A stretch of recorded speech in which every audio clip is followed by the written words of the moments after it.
Good ball game. Nice response and answer after yesterday. I thought we had a little more energy. Whitaker got us out of the gate. I thought they had game planned well and were on it a little bit, but he got us into the game enough to turn it over to a bullpen that was far more fresh than we have been. When you have 3 starters that can give you game 1 start and extend it, game 2 start, extend it, game 3 start and extend it a little bit, it's a whole concept of this, and it showed up a little bit this weekend, and our bullpen today was able to respond. I think Oxford got the punch out. I think the first guy he faced, Joe Charles, got the ground ball. I think King hit that. I can't remember Dorsey's first batter, but he was effective enough to contain things. Clearly, if you execute the double play, it's a different 8th inning, a lot different. And then Armstrong executed pitches at the end. The fastball's away to the right-handed hitter, and the sliders to Hoy. It was a nice sequence, and Micah called a good game today. Today was difficult. The guys were frustrated after yesterday, but I felt like they recalibrated and rebooted and came out, and we played clearly far better. Tibbs, great at-bats, management of what he was doing, and it's not easy. That pitching staff, there's a lot of stuff coming at you with that staff. Lefties with really good changeups. They use their changeups really well. They have a variety of righties. 3 senior starting left-handed pitchers, all of them a little bit different, all of them really good. That was tough to navigate that offensively. Those guys did a good job. There weren't a lot of opportunities to run. They did a good job with the run game. So Tibbs having a big day was not easy. Dingus, again, the moment where he delivered the ball that he hit out in the right field, that he absolutely stepped on that. Big moment for him, game-changing moment. Fisher's at bat with the infield in, got to 2 strikes, infield's in. For him to hit a home run, a lot of positives there and momentum and energy from that, and it was a big part of the win. Again, pleased with the response of the bullpen. It was nice to have Dorsey back in there after looking back a week ago at how that unfolded. We needed to find the right mechanism to get him back out there. We tried to get him in there clean, which is not always easy, but to start an inning as opposed to coming in with traffic. And the one fastball he threw for a strikeout, I think it was 95. That was good to see him. When he needed a little extra, he had that extra yield.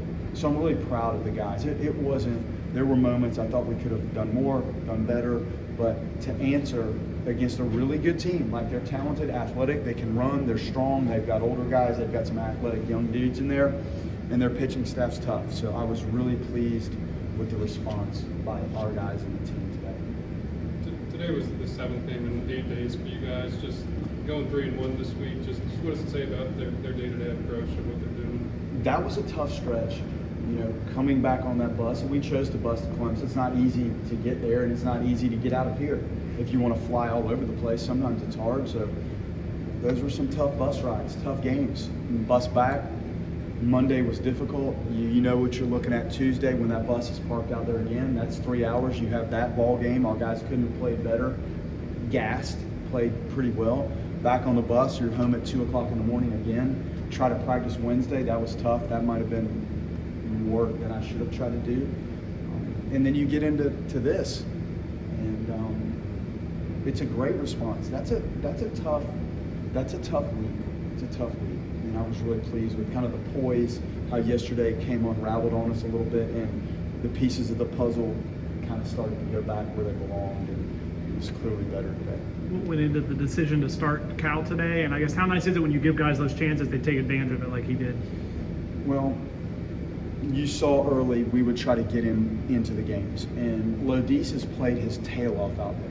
Lodis has played his tail off. Offensively, he started off slow, then he picked it back up, and that thing's up to 340, 350, and he's banging it around and still playing good defense. And then, some of the at-bats lately, it just looked like he needed a breather, and you get Fisher in there yesterday, and he has 2 really good at-bats, and it seemed like he's earned a shot to go out there and start a ball game. And I was pleased with everything he did. The double play, I'm not going to nitpick on what happened there. I think he bounced a little bit with the 6-hole, sensing swing and pitch, and might have gotten himself out of position. I don't know where the feed and all that. was, but the backhand play he made early to get the lead out at second base was a nice, not an easy play. I've screwed that one up more times than you can fathom. He did a nice job and had another good at-bat later in the ball game, so it's good, and he earned it. I know you won't put a guy out there if he hasn't earned it and he's not ready, but was there kind of any, we need you to be ready for this moment for him today? That was my whole speech yesterday, was be ready. We don't need game face. We don't need, you just need to be ready to perform every time you walk in here. Every time you walk in this building, you need to be ready to execute as we ask you to execute. So I think these guys are ready, and there's other players that deserve to be on that field, that deserve to be playing, and you can only have 9 of them out there at one time. So just being prepared. We know they work at it. Just when your number is called, like, it's your responsibility as an athlete to go execute, and all of the things you've trained, you have to now put it onto the field and execute it in that setting. And he's not the only one that's done it. There's some others that have bounced in and out, but when your number's called, the bullpen is probably the best example. You got to bring your A game and you have to perform. I'm sure you knew last weekend was not indicative of the bullpen, kind of what this bullpen can be. How nice was it? I mean, you talk about today, but I think all week, that unearned run today was the only run the bullpen gave up all week in 4 games. And that's great. Like, we have parts down there. Like, you build this and you try to match up the best you can to give the entrance to the game in a favorable matchup for us. Now, they can pinch hit, and then that happened today. But if you come out of the bullpen and you're prepared and you enter that game field with your A stuff, you have an upper hand because they haven't seen you yet that day. And we executed. It was well done. And it was not easy to go through what happened in those 2 or 3 innings. It was 2 or 3 innings, 127. It was a couple innings that bit us up there, and they bit hard, and they hurt. And to say shake it off, you try shaking that off when you're pitching. It's not easy. And our guys responded, and Micah took time with them individually and kind of grabbed back their moxie and their mindset, and that goes a long way. Then you have to go out there when your number's called, and you have to deliver, and you have to execute, and they did.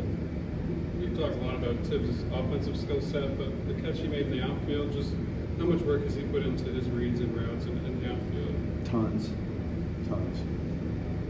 Playing all summer, you cannot put a value on what those innings in the summer do for you. Like the read off the bat, how the ball moves and slices right and left hand hitters.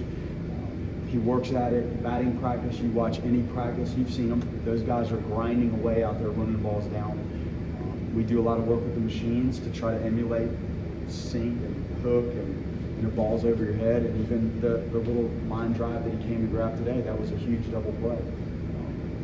The guys work at it, and you have to keep working every time you get a chance to come out here and train to try to better your craft, better your skills, better your game.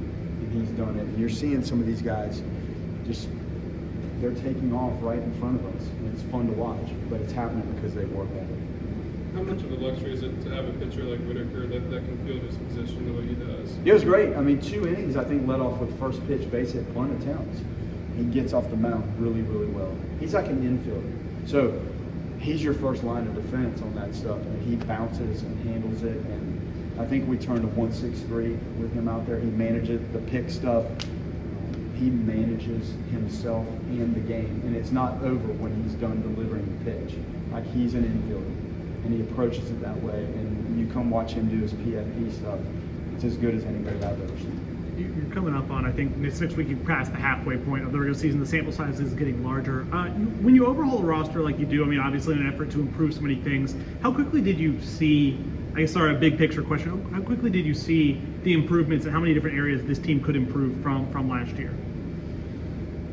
Well, I guess when you see Leiter and Arnold, and I knew a lot about Whitaker. I had not seen Arnold in the form that we've seen him. Like, I thought it was in there, and we had some heart-to-hearts in my office that were like, we're going to figure this out type heart-to-hearts, like right now.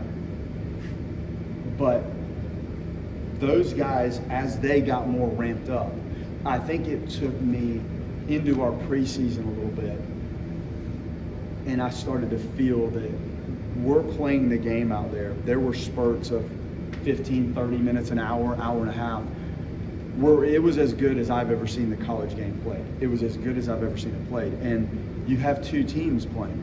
You have two teams. That's when it hit me that this has a chance to be really special.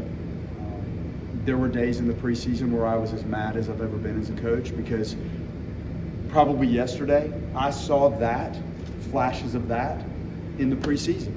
And we had some heart-to-hearts in the dugout, like on those post-practice meetings of I've seen it, that. And that's the hardest thing for me to try to figure out as a coach, is how to keep that mindset so you can eliminate some of those days where you're scratching your head that may have followed days that you feel like you have a really, really, really special group, and we do.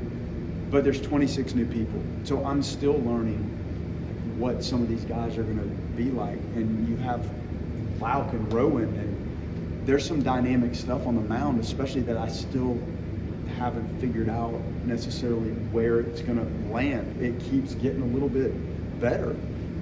So to answer your question, it was the preseason, and into the preseason enough where the pitchers had extended their outings. Back to Cal real quick. A day like this is gorgeous. Hauser's rocking. Really easy place to sell players to come play for you. But for him to leave Wisconsin, I'm sure there's some sort of relationship with you or at your previous institution. How are you able to bring him all the way down here? Well, these things, the recruiting and the relationship and what you're trying to do with players, that's part of the recruiting process. It's institution-based in some respects. It's coaching staff-based. It's facility-based. It's the player development piece. Like, these guys want to be big leaguers. So sometimes there's a connection between a coaching staff and what that player feels like is the right methodology for me to be the best player I can be. And he was committed to us at Notre Dame, and when we ended up here, it was logical that he followed because of a lot of reasons. And he's a talented player, and you can never have too much depth in the baseball player filing cabinet and in the middle of the field. And he's got that. And he could go play third. He could play short. Clearly, he could go play second base. So it was just an easy transition. And when you have this day and age of coaching changes like we went through, he and Lauk were two that wanted to make that move. Like, I take it that, based on Brett's first question, with how tense these last several games have been, you'll take the 2 days off to kind of recharge your batteries ahead of a Jacksonville team that gave you a test earlier on in the season on the road. Just looking ahead to that game and what Coach Hayes' team presents to you guys coming in here to Tallahassee.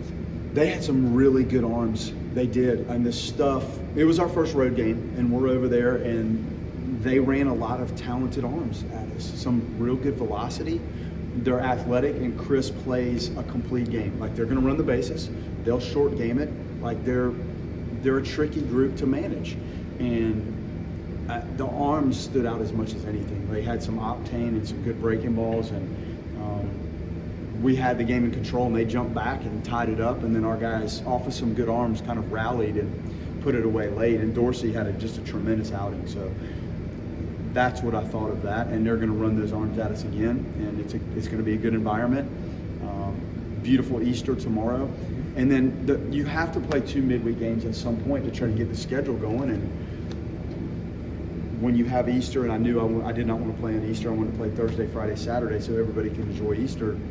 Then you're going to get Sunday, and you're going to get Monday. So then let's give these two a shot this week, and then you're going to Boston College. So the back end of this will be tough, but I think the guys are probably a little refreshed when they get these 2 days. And do you have an idea for your starters for those 2 No, days yet? I don't. I haven't barely digested this. Okay.